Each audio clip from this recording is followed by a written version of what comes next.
کی توجہ کو تو جو حقائق سامنے آتے ہیں، وقت کم ہو رہا ہے تو میں جلدی ذرا کروں گا۔ ان میں سے نمبر 1 ایران ہے۔ اگر ہم چلتے ہیں عرب سے مشرق کی طرف تو ایران ایک اعتبار سے یہ بازی لے گیا ہے پورے عالم اسلام پر۔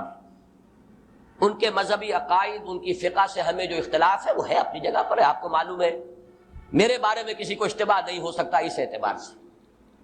میری جس درجے دشمنی رکھی گئی ہے، جس طرح میرے سر کا جو ہے مطالبہ ہوتا تھا، 2 ہی آدمی تھے پاکستان میں کہ جن کے سر مانگے گئے، ایک کراچی کے وہ شاہ بلیغ الدین صاحب اور ایک نے۔ تو اس حوالے سے وہ اپنی جگہ پر اختلاف ہے، لیکن اس حقیقت کا اعتراف کیے بغیر نہیں رہا جا سکتا۔ پورے عالم اسلام میں یہ واحد مسلمان ملک ہے جس نے بہرحال اپنی شریعت، اپنے عقائد کے مطابق ایک مذہبی انقلاب برپا کیا ہے، اور پورے عالم اسلام میں مذہبی سطح پر، حکومت کی سطح پر فنڈامنٹلسٹ صرف ایک ملک ہے، یا دوسرا جو ہے تھوڑا سا وہ ہے سوڈان، لیکن اس کی اہمیت اس لیے نہیں کہ وہ کسی عوامی انقلاب سے نہیں بنا، بلکہ وہ تو فوجی انقلاب سے شکل بنی ہے جو بھی بنی ہے۔ اللہ کرے اس میں استقامت ہو، اس سے یقینی کوئی نتیجہ برآمد ہو جائے۔ خبریں بھی اچھی آ رہی ہیں، لیکن میں تو دنیا کا جو پرسپیکٹو ہے اس کے حوالے سے عرض کر رہا ہوں کہ اس پہلو سے ایران ان کا ٹارگٹ ہے، ٹارگٹ نمبر 1 ایک خاص اعتبار سے۔ ٹارگٹ نمبر 1 ایک دوسرے اعتبار سے ہم ہیں، وہ میں بعد میں عرض کروں گا۔ چونکہ حکومت کی سطح پر فنڈامنٹلزم ہے اور وہ آیا ہے ایک عوامی انقلاب کے نتیجے میں، پھر ان کے پاس تیل کی دولت ہے، اس کے خلاف اکنامک سینکشنز بھی ہو جائیں تو اگر لیبیا کھڑا ہو سکتا ہے تو بہرحال وہ بھی کھڑا ہو سکتا ہے، اور نقشہ وہ دنیا کو دکھا چکا ہے کہ لڑا دے ممولے کو شہباز، یہ نقشہ بھی اس نے دکھا دیا ہے۔ یہ ہے ایران کا معاملہ۔ نمبر 2 پاکستان 400 برس کی تجدیدی مساعی کا امین ہے، امانت دار ہے۔ پورے ہندوستان میں مجدد الفسانی رحمت اللہ علیہ، شاہ ولی اللہ دہلوی رحمت اللہ علیہ، سید احمد بریلوی رحمت اللہ علیہ، ان کا جہاد، پھر اس 20ویں صدی عیسوی میں یا 14ویں صدی ہجری میں علامہ اقبال جیسا مفکر، مولانا مودودی جیسا مصنف، مولانا الیاس جیسا مبلغ، شیخ الہند جیسا مجاہد حریت، پورے عالم اسلام میں ان کا پیرلل کوئی موجود نہیں۔ یہ 400 سال کی تاریخ ہے، اس کی امانت، اور اس کے نتیجے میں یہاں کے مڈل کلاس میں فنڈامنٹلزم کا ایک نیوکلیس ہے، اگرچہ حکومت کی سطح پر کوئی پیش رفت نہیں ہو سکی آج تک، بلکہ اب تو پسپائی ہو رہی ہے، اب پیچھے ہٹ رہے ہیں۔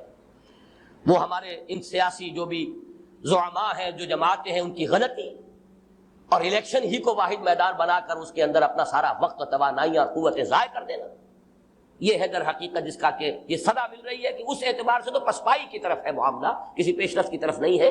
لیکن باہر والے تو دیکھتے ہیں نا کہ اندر کیا کچھ مواد موجود ہے۔ اگر مڈل کلاس میں وہ فنڈامنٹلزم کا بارود موجود ہے تو کسی بھی وقت اس کے اندر جو ہے وہ کوئی دھماکہ ہو سکتا ہے۔ دوسری بات جو ان کے لیے ایک اعتبار سے ٹارگٹ نمبر 1 ہمیں بنا رہی ہے، وہ ہمارا ایٹمک نو ہاؤ ہے۔ پورے عالم اسلام میں اور کسی کے پاس نہیں۔ اسلامی بم اگر بنے گا تو یہی بنے گا۔ یہ ہے مختلف اسباب جس کے بنا پر ایران اور پاکستان کو آپ بریکٹ کر لیجئے، یہ اس نیو ورلڈ آرڈر یا آج کی میری گفتگو کے حوالے سے یہودی اور عیسائی گٹھ جوڑ کا جو ٹارگٹ نمبر 1 ہے، ایک اعتبار سے ایران ہے، ایک اعتبار سے پاکستان۔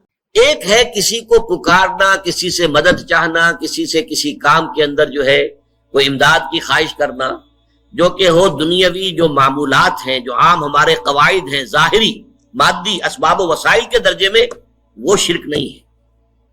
میں کسی سے کہتا ہوں مجھے ذرا پانی پلا دو، یہ بھی ایک دعا ہے، استمداد ہے، مدد آپ نے مانگی ہے، اس سے اپنی ایک ضرورت پوری کرنے کے لیے کہا ہے۔ لیکن کیا ہے یہ کہ گھڑا ہے، وہاں رکھا ہوا ہے، وہاں پانی ہے، اس میں سے پانی لائے گا وہ دے دو۔ جو ظاہری قوانین طبیعہ جو ہے ان کے دائرے کے اندر کوئی دعا، کوئی استمداد، کوئی استعانت، کوئی استغاثہ، اس میں کوئی حرج نہیں۔ غیبی اعتبار سے کسی کے ساتھ بھی کوئی دعا کی جائے گی اللہ کے سوا، وہ شرک ہے۔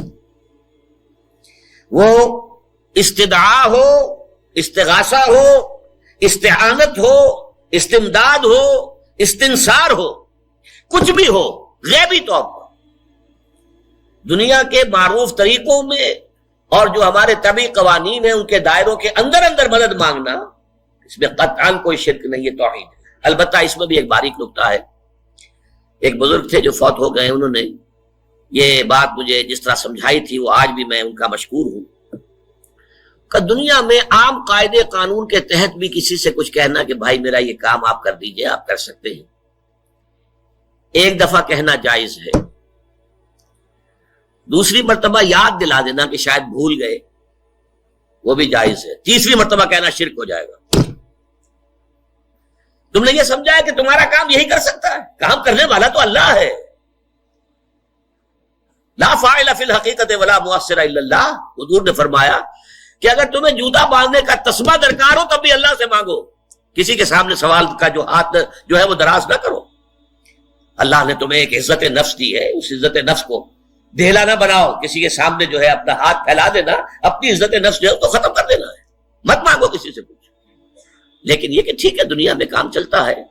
حضور کا شکی شان تو یہ تھی کہ اگر آپ سواری پر ہوتے تھے اور آپ کی چھڑی گر گئی تو سواری کو بٹھا کے اس سے اتر کر چھڑی خود اٹھاتے تھے. آپ کسی اپنے ساتھی سے یہ نہیں کہتے تھے کہ میری چھڑی پکڑا دو. آپ کی تو غیرت کا عالم جو ہے وہ بہت بلند تھا، بہت بلند تھا، بہت بلند تھا. لیکن دنیاوی عام طریقے سے یہ کہ ٹھیک ہے بھئی آپ ایک کام ہے آپ کر سکتے ہیں، یہ کر دیجیے. اس نے کہہ دیا ٹھیک ہے میں کروں گا، پھر بھول گیا یا کچھ اور ہوا. دوسری مرتبہ یاد دہانی کرا دی. تیسری مرتبہ جو ہے انہوں نے کہا کہ پھر اس میں شرک کی بو آنے لگتی ہے. یہ معلوم ہوتا ہے کہ آپ نے سمجھا ہے کہ اسی کو اختیار حاصل ہے، یہی مقتدر ہے، اسی کو آپ کا کام کرنے کا جو ہے وہ پوری قوت اور قدرت حاصل ہے، اور یہ چیز جو ہے یہ شرک کی بو اس میں سے آنی شروع ہو جاتی. لیکن یہ ہے معاملہ سارا جو اسباب عادیہ کے تحت، اس سے ماورا آپ کسی کو نہیں پکار سکتے. دیکھیے سب سے بات نکتے کی بتا دوں آپ کو، فرشتے کو تو ہم مانتے ہیں نا. حضرت شیخ عبد القادر جیلانی رحمۃ اللہ علیہ کی روح ہے یا نہیں ہے، سنتی ہے نہیں ہے، حاضر ہے کہ نہیں ہے، ناظر ہے کہ نہیں ہے، 100 اختلاف ہو جائیں گے. اختلافات کی تو گنجائش ہے نا. فرشتہ ہے یا نہیں ہے، وہ تو فرشتہ تو ہے، آپ کے دونوں کندھوں پہ بیٹھا ہوا ہے. کرامن کاتبین ہے کہ نہیں ہے، یرسل علیکم حفظہ، آپ کے جو باڈی گارڈ اللہ فرشتہ نہیں بھیجتا. لیکن آپ فرشتے سے بھی نہیں کہہ سکتے کہ میرا یہ کام کرو. فرشتے کے وجود پہ تو کوئی شک نہیں ہے. یا جبرائیل میرا یہ کام کرو، قطعاً نہیں، غلط، شرک.